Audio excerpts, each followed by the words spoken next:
والوں میں منتقل کیا ہے۔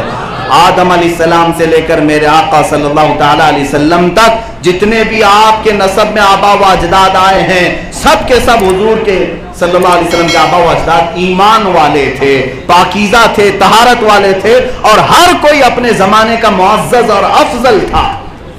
ہر کوئی۔ اب آپ کو بتاؤں، یہ شجرہ پاک برکت کے لیے نہایت توجہ کے ساتھ سنیں۔ حضور پاک صلی اللہ تعالیٰ علیہ وسلم کا شجرہ نسب ہو سکے تو یاد بھی رکھ لیں۔ جب کبھی گھروں میں پریشانیاں ہو، دوسروں کے شجرے تو پڑھتے ہیں، حضور کا شجرہ بھی پڑھو۔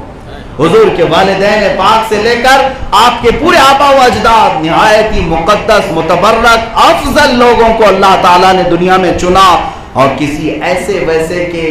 پیٹ میں یا ان کی پیشانی میں اپنے حبیب کے نور کو نہیں رکھا۔ جو اللہ کی وحدانیت کا قائل تھا، اسی کی پیشانی میں اللہ نے اپنے حبیب کے نور کو بھی رکھا ہے۔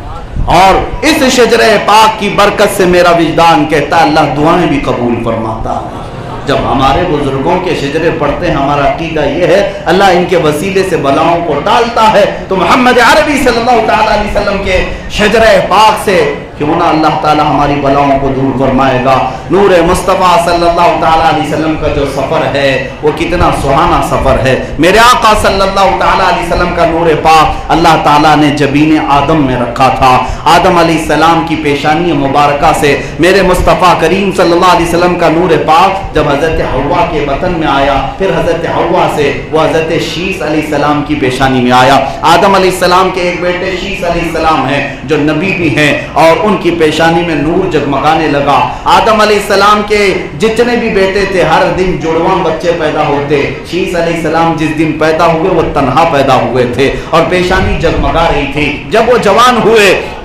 آدم علیہ الصلوۃ والتسلیم نے انہیں وصیت فرمائی، کہا بیٹا تیرے پیشانی میں ایک امانت والا نور ہے، تو جب نکاح کرے گا نہایت پاکیزہ خاتون سے نکاح کرے گا۔ اور پاکیزہ خاتون سے نکاح کروایا آدم علیہ السلام نے ذمہ داری کے ساتھ، کیونکہ اس امانت کی حفاظت بھی کرنی ہے۔ شیس علیہ السلام کی پیشانی مبارکہ میں وہ نور چمکتا رہا۔ پھر جب آپ نے نکاح کیا اور اس کے بعد اولاد کا سلسلہ جاری ہوا، اب شجرہ پاک آگے بڑھتا ہے نور مصطفیٰ کا، نور محمد کا۔ حضرت شیس علیہ السلام سے منتقل ہو کر کے وہ نور یانش میں آیا، یانش سے قینن میں آیا، قینن سے محلیل میں آیا، محلیل سے یرد میں آیا، یرد سے ادریس علیہ السلام میں آیا، ادریس علیہ السلام سے متوشلق میں آیا، متوشلق سے لامک میں آیا، لامک سے حضرت نوح علیہ السلام کی پیشانی میں آیا، حضرت نوح علیہ السلام کی پیشانی سے سام میں آیا، سام سے ارفخشد میں آیا، ارفخشد سے شالق میں آیا، شالق سے عیبر میں آیا، عیبر سے فالق میں آیا، فالق سے راعو میں آیا، راعو سے تیرح میں آیا، تیرح سے ناحور میں آیا، ناحور سے ساروغ میں آیا، ساروغ سے تارح میں آیا، تارح سے سیدنا ابراہیم علیہ السلام کی پیشانی میں آیا۔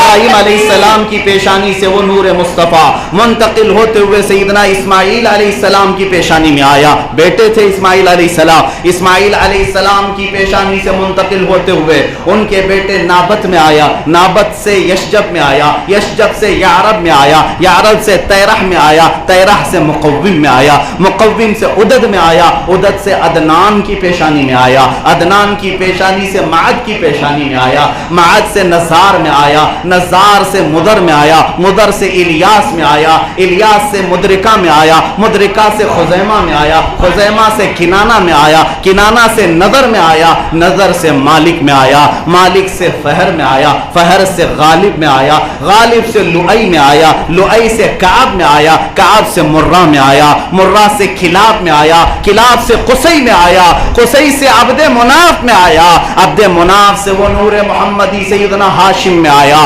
سیدنا ہاشم سے منتقل ہو کر سیدنا عبد المطلب میں آیا، سیدنا عبد المطلب سے منتقل ہو کر سیدنا عبداللہ میں آیا، حضرت عبداللہ سے منتقل ہو کر بطن آمنہ میں آیا، اور بطن آمنہ سے 12 ربیع الاول کو دنیا میں آیا۔